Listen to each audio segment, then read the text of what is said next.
आओ आओ जमाई राजा, यहाँ खटिया पर बैठ जाओ। अरे बाबूजी, ये खटिया तो एक पेड़ से लंगड़ी दिख रही है। कहीं ऐसा ना हो कि मेरे बैठने से टूट जाए, वरना मेरा तो राम नाम सत्य हो जाएगा। कैसी बात करते हो दामाद जी, ये हमारी खानदानी खटिया है। हमारी 7 पीढ़ियां बीत गई, लेकिन ये आज तक नहीं टूटी। अच्छा ऐसी बात है, तब तो बिना डरे बैठ जाता हूँ। हाँ जमाई राजा, डर को मारो गोली और बैठ जाओ। लेकिन ये बताओ, आप अकेले आए हो, हमारी बिटिया को साथ में क्यों नहीं लाए?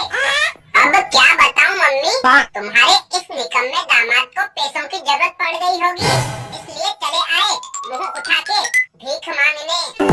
देखो साले साहब, आप तो जानते हो ना मैं इस घर का दामाद हूँ, फिर आपकी हिम्मत कैसे हुई मुझे भिखारी बोलने की?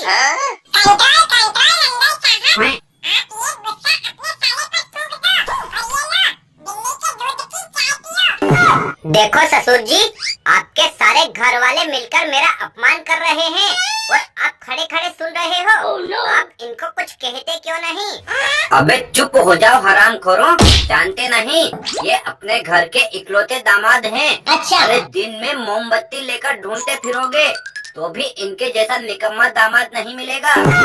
एक बात बताओ ससुर जी, आप मेरी तारीफ कर रहे हो या टांग खिंचाई? साला मुझे तो कुछ समझ में नहीं आ रहा।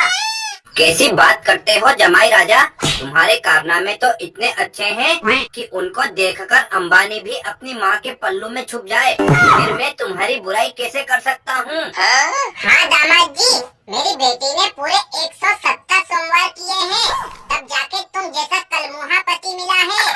अरे अब तुम लोग मेरा बार बार अपमान करना बंद करो, वरना मैं गुस्सा करके यहीं तुम्हारी चौखट पे अपनी जान दे दूंगा। क्यों जीजा जी, आप कितनी बजे अपनी जान देने वाले हो? हमें बता दो, ताकि हम पहले से ही डॉक्टर को बुला लें तुम्हारा पोस्टमार्टम करवाने के लिए। अबे साले, तेरी हरकतें देखकर तो ऐसा लगता है कि पैसों के लिए तू अपनी माँ को भी बेच दे, लेकिन कम से कम मेरी डेड बॉडी तो छोड़ दे।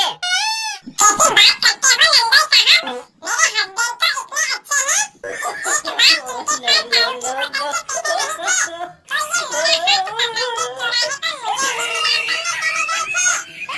अरे कलमुही, तू दामाद जी को हमारे घर की इतनी अच्छी अच्छी बातें क्यों बता रही है? अगर वो खुश हो गए तो अभी नाली में कूद के अपनी जान दे देंगे। वही तो मैं भी चाहती हूँ सासुमा।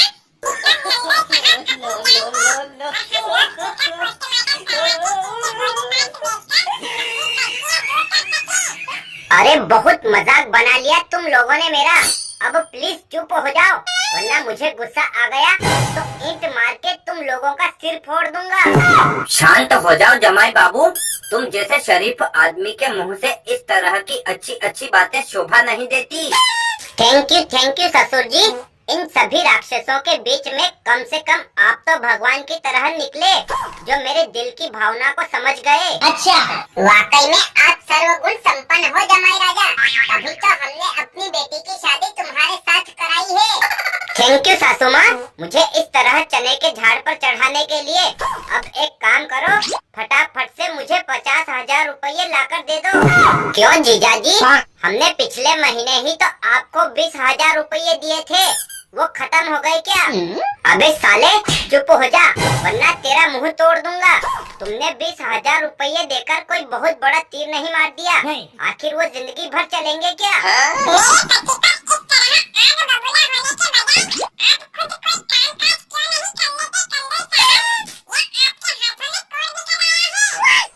अरे भाभी जी, माना कि आपके पूरे घर वाले सुअर के वंशज हैं, लेकिन कम से कम आप तो मेरी इज्जत का लिहाज करो, आखिर मैं इस घर का दामाद हूँ।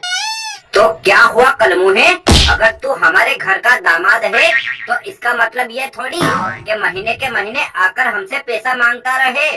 देखो ससुर जी, आप तो जानते हो ना, आपकी बेटी शेरनी है शेरनी, और रात दिन मुझे मारती रहती है, लेकिन फिर भी मैं उसे बर्दाश्त कर रहा हूँ।